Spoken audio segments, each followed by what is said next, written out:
안녕하세요. 저는 서울 망원동에서 손만두 하나로 30년을 버텨온 여자입니다. 시어머니가 평생 빚어오시던 만두를 물려받아 남편과 함께 가게를 꾸려오면서 참 별의별 손님을 다 겪어봤어요. 진상 손님 때문에 밤잠 설친 날도 많았고 장사가 안 되어 한숨 쉬던 날도 허다했습니다. 하지만 제 인생 최대의 진상은 가게 손님이 아니었어요. 피 한 방울 안 섞였는데 뒤늦게 가족이 되어버린 며느리라는 사람이었습니다. 저희 집은 넉넉하진 않아도 다투는 일 없이 조용히 서로를 아끼며 살던 그런 집안이었어요.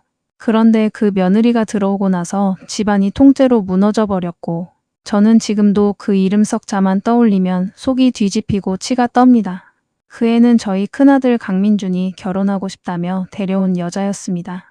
제 아들은 어려서부터 공부를 악착같이 해서 대형 컨테이너선의 항해사가 되었어요. 바다를 누비며 거친 파도를 헤쳐나가는 직업 특성상 월급도 꽤 두둑해서 주변 사모님들이 사윗감으로 눈독을 들이곤 했습니다. 민준 엄마, 애가 어쩜 저렇게 든든하고 속이 깊어? 내 딸이랑 선이나 한번 보게 해줘. 이런 소리를 들을 때마다 저는 부모로서 내심 어깨가 으쓱해지기도 했죠. 근데 그렇게 연애에 담을 쌓고 배 타는 것과 공부밖에 모르던 애가 어느 날 갑자기 결혼하고 싶은 사람이 생겼다며 데려오더군요. 그 여자 윤서연도 사회에서는 나름 잘 나가는 사람이었습니다. 저야 장사하느라 세상 돌아가는 걸 잘 모르지만 아들 말로는 서울 시내 특급 호텔에서 마케팅팀 과장으로 일하며 연봉도 꽤 받고 일에 대한 자부심이 넘치는 커리어우먼이라고 했어요. 근데 저희 부부는 돈 잘 버는 것보다 사람 됨됨이를 더 중요하게 여기며 살아온 사람들이었습니다. 아무리 사회에서 잘 나간다 한들 인성이 글러먹었으면 그게 다 무슨 소용이겠어요. 화려한 겉모습보다는 속이 꽉 찬 사람이 진정한 보석이라고 생각하며 살았습니다. 그래서 애들 키울 때도 늘 공부는 조금 못해도 부끄럽게는 살지 말자. 남 눈에 눈물 흘리게 하면 우리 눈엔 피눈물 난다고 엄하게 가르쳤어요. 덕분에 저희 아이들은 어딜 가든 예의 바르다는 칭찬을 들으며 자랐습니다. 저는 아들 하나 딸 하나를 두었는데 둘 다 참 착했어요. 특히 아들은 엄마 고생하는 걸 눈으로 보고 자란 탓인지 용돈 한 번만 편히 안 쓰고 제 가방을 몇 년째 기어 쓰는 어머니 바보였습니다. 그런 아들이 결혼하고 싶다는 사람을 데려온다니 저희로선 반가우면서도 내심 걱정이 앞섰어요. 과연 우리 집안의 소박한 분위기에 잘 적응할 수 있을까 싶어서요. 처음 인사 온 그 애를 보는데 솔직히 제 걱정은 사치였습니다. 말도 조신하고 행동에 예의가 아주 몸에 배어 있더라고요. 첫 상견례 자리, 동네가 내려다 보이는 깔끔한 한정식집에서였어요. 정갈하게 차려진 음식이 상에 올랐는데도 며느리는 젓가락을 들지 않고 두 손을 공손히 무릎 위에 올린 채 눈만 깜빡이고 있더군요. 남편이 이상하다는 듯 물었습니다. 왜 안 먹어요? 음식 식는데 얼른 들어요. 아버님, 어머님 먼저 드시고 난 다음에 제가 먹으려고요. 어른들 식사하시기도 전에 숟가락 먼저 들기가 좀 그래서요. 생각지도 못했던 그 9세대 같은 예의범절에 저는 속으로 깜짝 놀랐습니다. 요즘 젊은이들 같지 않게 참하고 잘 컸구나 싶어서 첫인상부터 호감이 팍 갔어요. 그 뒤로도 그 애는 늘 야무진 모습을 보였습니다. 명절이나 기념일이 되면 백화점 매대를 돌며 저희 부부 영양제와 옷을 직접 골라다 안겼고 저희가 하는 만두집에 회사 동료들까지 단체로 데려와서는 우리 시부모님 만두가 서울에서 제일 맛있어요 하며 일손을 거들며 서빙까지 자처했어요. 어떤 날은 우리가 너무 바빠서 점심도 못 먹고 일하는 시간대에 자기가 휴가까지 썼다며 혼자 찾아와 앞치마를 두르고 마감까지 설거지를 도맡아 해준 적도 있었습니다. 기름때 묻은 그릇을 뽀득뽀득 닦아내는 그 손을 보며 제가 얼마나 미안했는지 몰라요. 아이고 우리 서연이 고운 손 다 트겠다. 얼른 들어가서 쉬어. 아니에요 어머님. 저 하나도 안 힘드니까 걱정 마시고 얼른 손님들 주문이나 받으세요. 그때는 정말이지 우리 아들이 며느리감. 하나는 100점 만점에 100점짜리로 제대로 골라왔구나 하고 제 세상처럼 기뻐했습니다. 친구들 모임에 나가면 며느리 자랑하느라 입이 마를 지경이었죠. 결혼 전부터 며느리는 저희 가게에 자주 찾아와 일손을 거들곤 했습니다. 주말마다 와서 김치를 담그거나 만두를 빚는 도우미 역할을 자처했는데 어느 날은 손님들 앞에서 우리 어머님, 아버님은 세상에서 제일 멋진 분들이에요 라며 상냥하게 웃어보여 단골 손님들까지 모두 저런 며느리 얻어서 부럽겠다며 입이 마르도록 칭찬을 아끼지 않았습니다. 시부모의 생일이나 어버이날이 되면 온갖 이벤트를 준비해 아들보다 더 극진하게 챙겨주었으니 저희 부부로서는 이 아이가 천사나 다름없다고 믿어 의심치 않았습니다. 이 며느리가 또 특이한 점이 하나 있었는데 사교성이 워낙 좋고 부침성이 뛰어나서 정식 상견례를 하기도 전에 사부인 친정어머니 먼저 저희 가게 손님으로 다녀가신 적이 있었습니다. 그날은 가게가 한창 바쁠 점심 피크타임이라 저는 주방에서 손만두 빚느라 정신이 없었고 남편이 홀로 그 손님을 맞이해 대접했어요. 나중에 주방에서 일하며 두 사람이 나누는 대화를 귓동으로 다 들을 수 있었습니다. 사장님, 저 서연이 엄마입니다. 딸한테 얘기 많이 들었어요. 여기가 이 동네 최고 맛집이라고 해서 일부러 찾아왔어요. 아유, 사돈, 미리 말씀하시지 그러셨어요. 서연이가 그렇게 이야기하더군요. 어머니 모시고 꼭 오겠다고요. 사부인은 대화 중에 막걸리를 한 잔 두 잔 들이키시더니 갑자기 눈시울을 붉히셨습니다. 남편이 당황해서 조심스레 물었어요. 사돈, 무슨 일 있으십니까? 어디 편찮으신 데라도. 아닙니다. 그냥 우리 서연이가 안쓰러워서 그래요. 애비 없이 젊은 나이에 혼자 되어서 동생들 셋을 다 저 대신 키우다시피 했거든요. 중학교, 고등학교, 학교 준비물부터 등록금까지 언니 노릇 하느라 다 챙겼어요. 밖에서 동생들이 맞고 오면 지가 먼저 뛰쳐나가서 그 집 문을 두드리며 싸웠다니까요. 그런 애가 이제 번듯한 시집을 간다니까 제가 감격스러워서 이렇게 눈물이 나네요. 그 말을 전해 들은 남편도 주방에서 그 이야기를 전해 들은 저도 가슴이 뭉클했습니다. 고생 끝에 낙이 온다고 그렇게 착하게 살아온 아이가 우리 집에 온다니 더더욱 품어주고 싶었죠. 그날 남편도 며느리도 사부인도 다 같이 눈물을 훔쳤습니다. 저는 부모된 입장에서 그 마음이 100번 이해가 갔기에 며느리가 더욱 가엾고 이뻐 보였어요. 그렇게 아들은 3등 항해사에서 2등, 마침내 1등 항해사로 진급하던 해에 웅장한 웨딩 마치를 올렸습니다. 저희 부부는 두 사람의 새 출발을 응원하며 서울 시내 중심가에 방 2개짜리 24평 아파트를 마련해 주었어요. 우리 수십 년 장사하며 모은 돈의 상당 부분을 털어넣은 거였지만 아들과 며느리가 환하게 웃으며 감사합니다. 어머님, 아버님. 이 은혜 잊지 않고 잘 살게요 할 때마다 그 돈이 전혀 아깝지 않았습니다. 결혼한 지 1년쯤 지나 며느리는 어여쁜 딸 하윤이를 낳았어요. 제 인생 첫 손녀였으니 얼마나 예뻤겠습니까?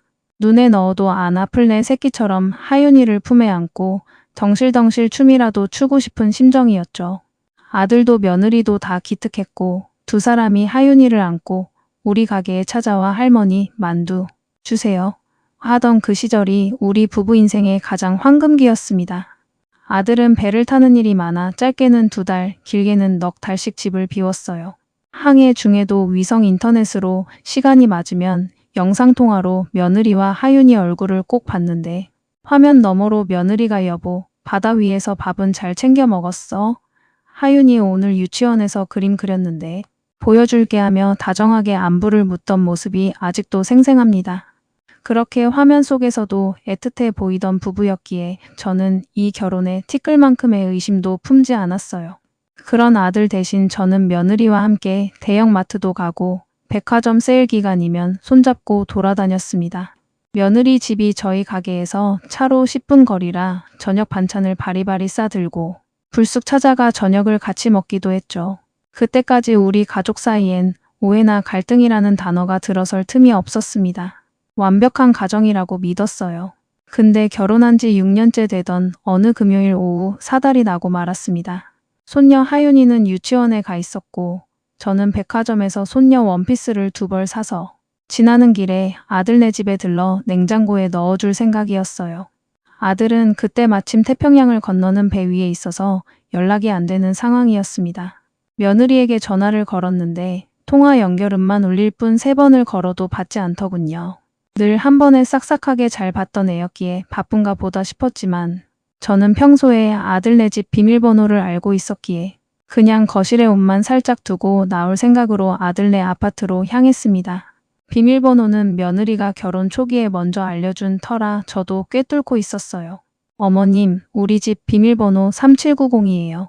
저도 어머님 댁 비밀번호 아는데 어머님도 위급할 때 들어오시려면 아셔야죠.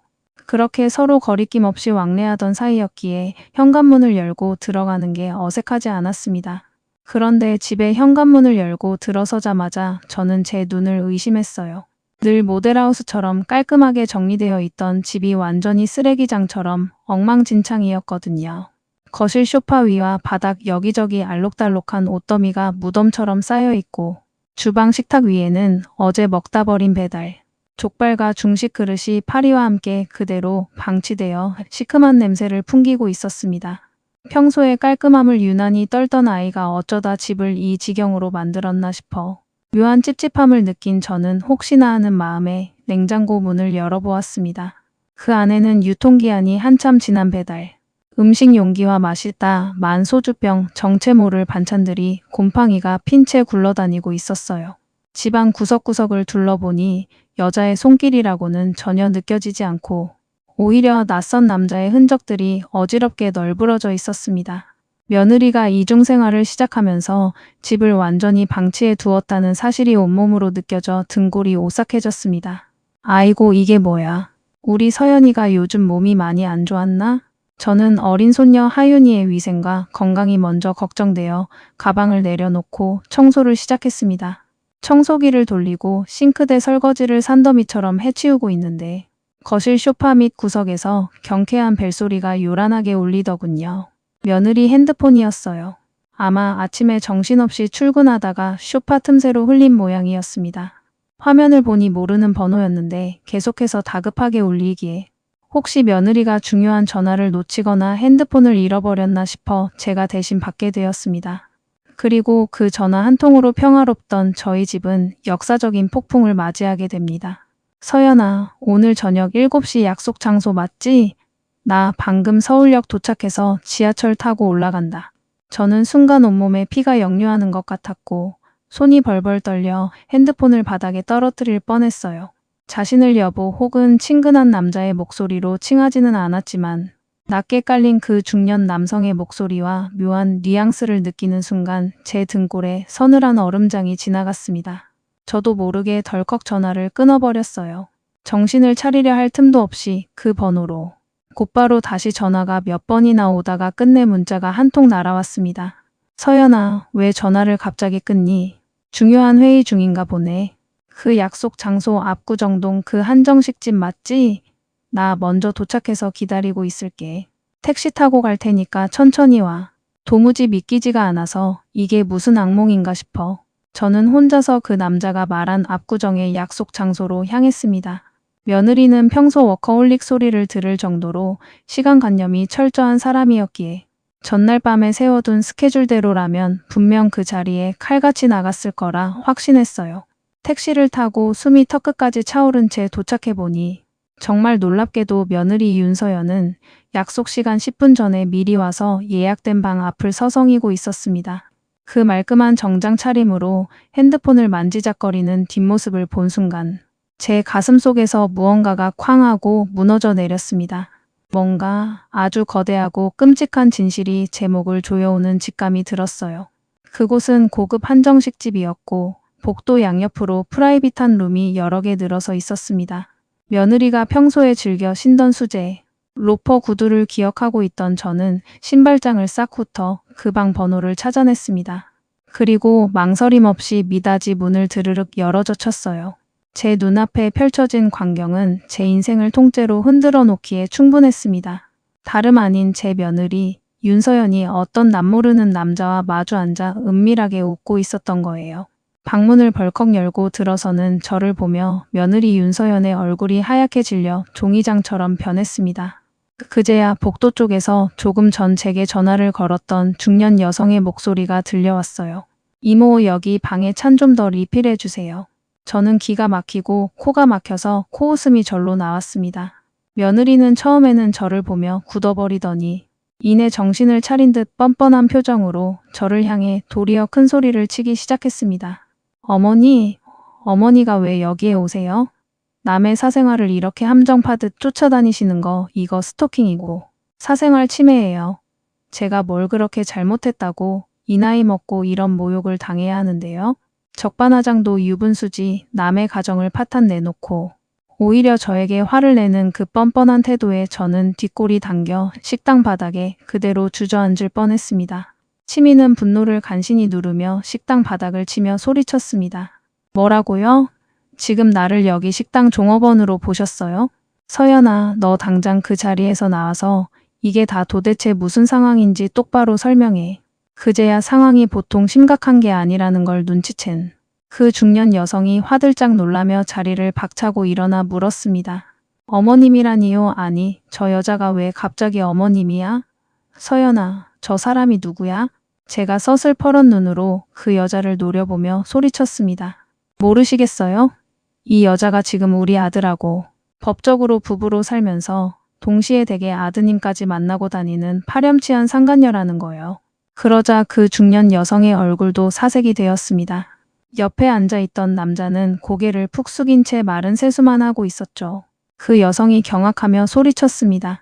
뭐라고요? 서연아, 내가 분명 나한테 이혼했다고 했잖아. 법적으로 완전히 남남되었고 애도 혼자 키우고 있어서 우리 아들이랑 진지하게 다시 시작하는 거라고 했잖아. 어머님, 그게 아니고 제 말 좀 들어보세요. 며느리는 그 남자의 엄마에게까지 뻔뻔하게 어머님이라 부르고 있었습니다. 그 광경을 보고 있자니 눈앞이 아득해지고 속에서 치밀어 오르는 분노를 주체할 수가 없었어요. 곧이어 그 남자의 어머니는 정신을 바짝 차리더니 자신의 아들 뺨을 사정없이 세차게 내리쳤습니다.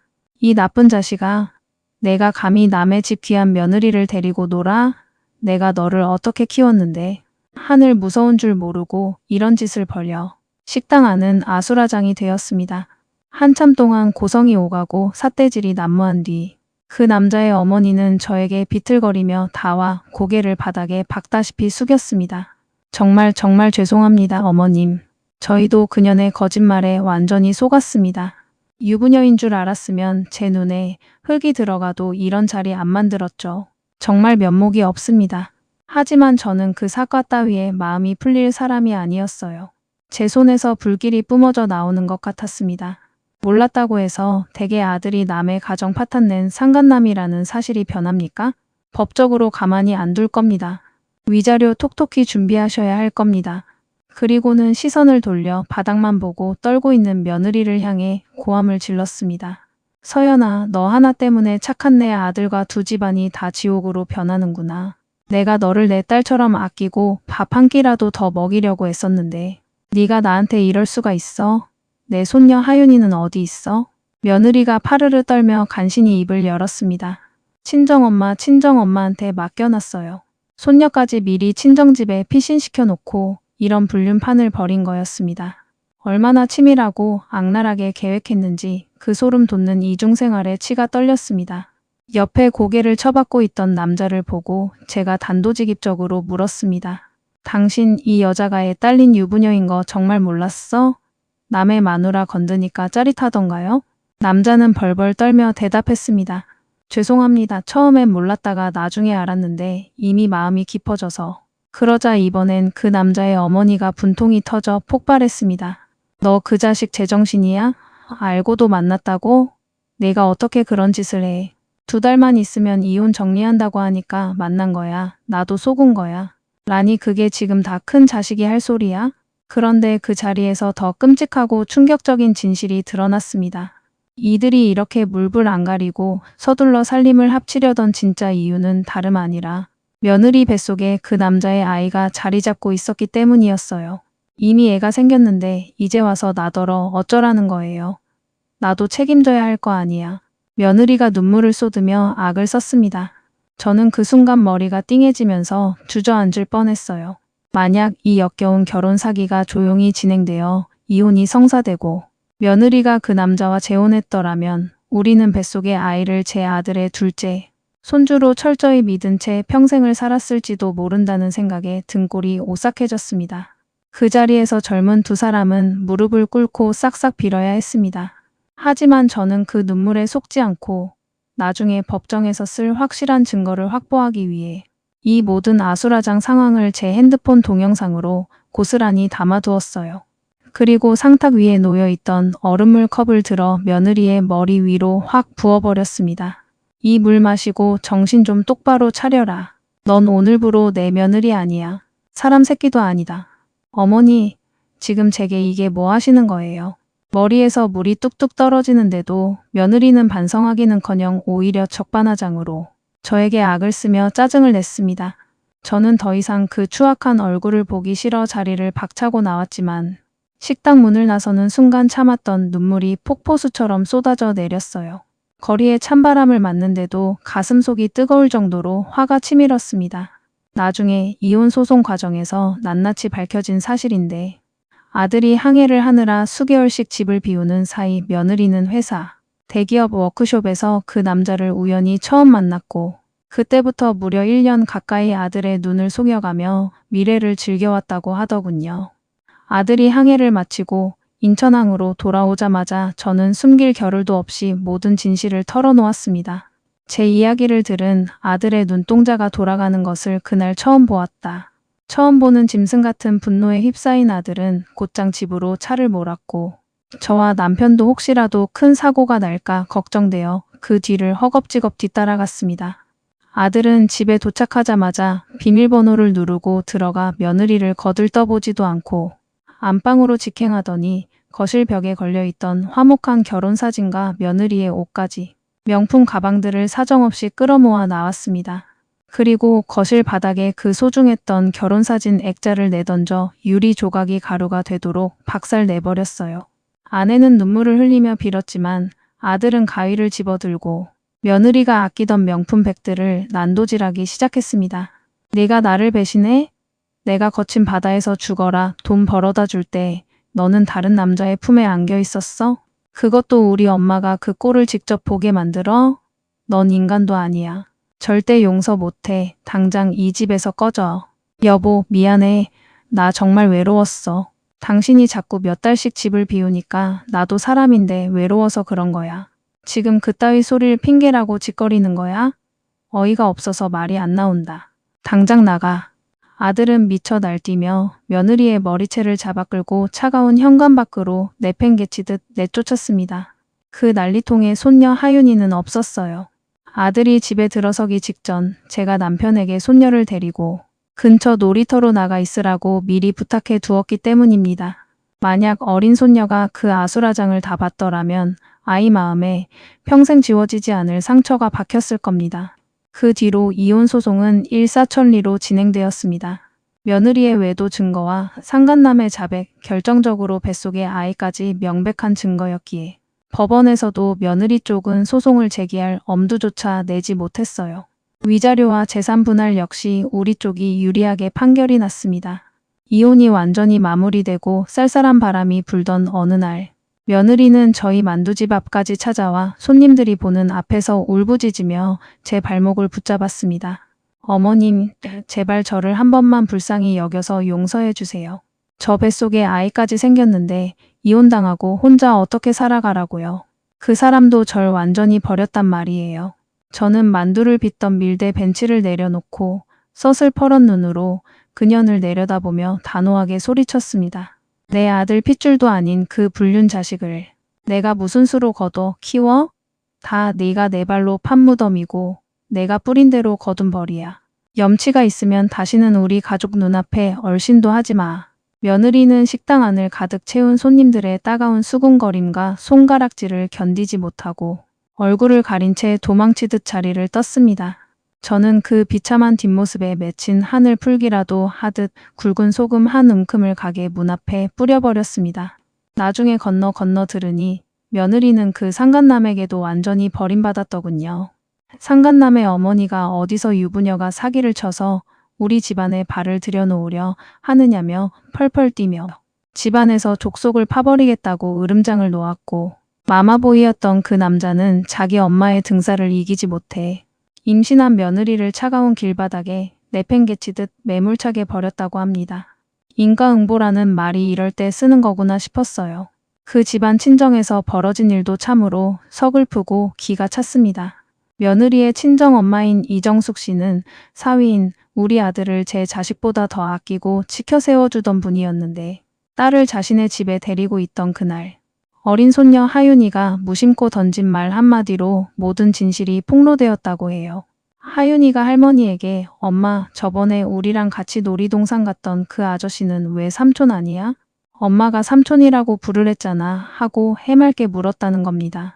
그 어린아이의 순진한 말에 섬뜩함을 느낀 이정숙 씨가 딸을 방에 가두다시피 하고 닥치고 진실을 말하라고 다그치면서 결국 덮어두려 했던 모든 역겨운 낱낱의 비밀이 드러났더군요.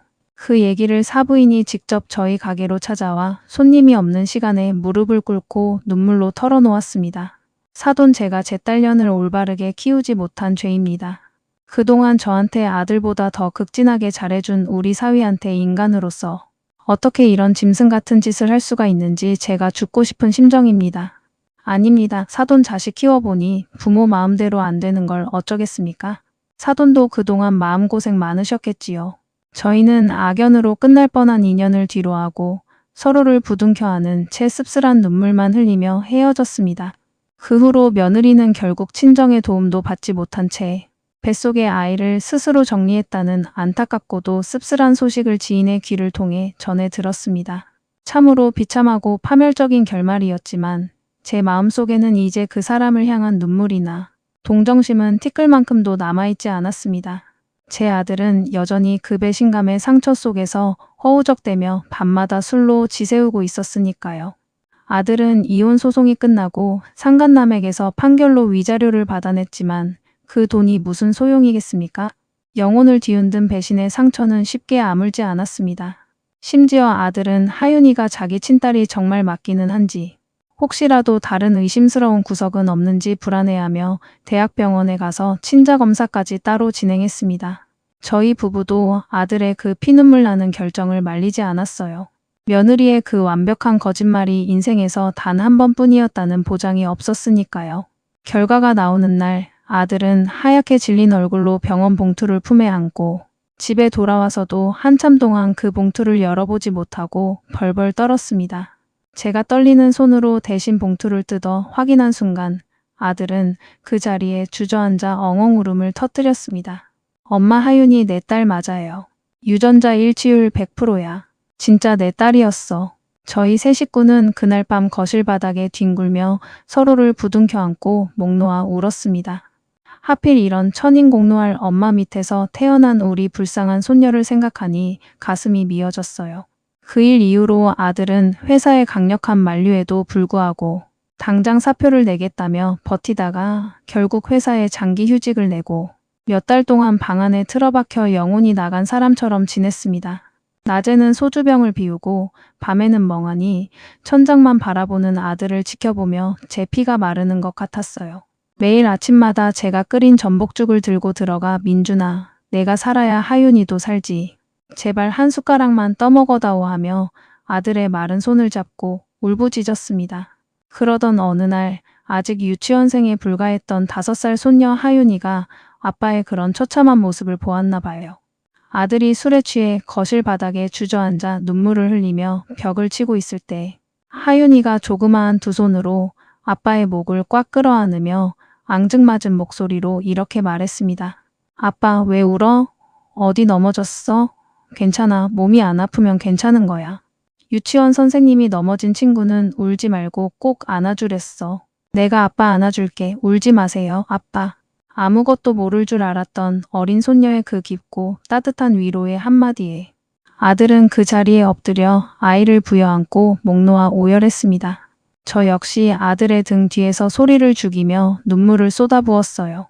아들이 일주일 동안 방문을 걸어 잠그고 식음을 전폐하며 죽어갈 때 밤마다 하윤이가 아빠 방문 앞을 서성이며 아빠 문 열어줘, 하윤이가 안아줄게 하고 울먹이던 그 작은 목소리가 아직도 제 귀에 쟁쟁합니다. 그 모습을 남몰래 지켜보며 제가 삼킨 피눈물의 무게는 그 누구도 헤아릴 수 없을 것입니다. 그 사건을 계기로 아들은 조금씩 정신을 차리기 시작했습니다. 더 이상 술에 의존하지 않겠다며 수염도 말끔히 깎고 구겨진 옷도 단정히 다려 입더니 얼마 후 회사에 복직 신청서를 제출하고 바다로 다시 돌아갈 준비를 했습니다. 그게 벌써 1년 전의 이야기네요. 지금은 아들과 손녀 그리고 저희 노부부까지 네 식구가 망원동의 작은 집에서 다시 옹기종기 모여 한 집에서 지내고 있습니다. 서울에서 직장 다니는 딸 강지연이도 주말마다 우리 집을 찾아와 조카 하윤이를 목말 태워주고 오빠 하윤이는 내가 엄마 목까지 이모 노릇 확실히 할 테니까 바다 나갈 때 아무 걱정 말고 다녀와 하며 무너진 집안의 분위기를 밝게 채워주고 있어요. 손녀 하윤이도 처음엔 한동안 엄마를 찾으며 자다가 울부짖곤 했지만 지금은 가족들의 넘치는 사랑 속에서 완전히 안정을 찾고 엄마는 원래 하늘나라로 여행 갔어라며 의젓하게 웃는 아이가 되었습니다. 더는 엄마를 찾지 않아요. 사람 하나 잘못 들어와 평화롭던 우리 집안이 통째로 풍비박산나고 그 여자는 두 집안을 다 엉망진창으로 망가뜨린 뒤 자기 친정가족에게마저 버림받은 비참한 꼴을 직접 겪어보니 세상에 영원한 비밀은 없고 사람 일은 정말 한 치 앞도 내다볼 수 없다는 진리를 뼈저리게 깨달았습니다. 저는 앞으로 살아가는 날 동안 어떤 평화가 찾아와도 함부로 안심하며 자만하지 않고 하루하루를 조심스럽게 감사하며 살아가야겠다는 다짐을 하게 되었어요. 요즘 세상은 결혼한 지 1년, 아니 몇 달도 안 돼요. 남남처럼 갈라서는 부부가 태반이라고 하죠. 이 씁쓸하고 각박한 현실 속에서 제 긴 이야기를 읽어주신 여러분만큼은 부디 오랫동안 서로를 믿고 아끼며 행복한 가정을 든든하게 지켜가시길 바랍니다. 저와 같은 이런 뼈아픈 아픔은 절대 겪지 마시고 제 아들과 착한 손녀 하윤이도 멀리서나마 마음으로 응원해 주시길 부탁드려요. 하루빨리 우리 아들의 가슴속 상처가 완전히 아물어 나중에라도 정말 마음 따뜻하고 진실한 좋은 사람을 만나 다시 한번 활짝 웃으며 행복하게 살 수 있기를 간절히 기도해 봅니다. 제 기나긴 한탄 섞인 이야기 끝까지 들어주셔서 진심으로 감사합니다.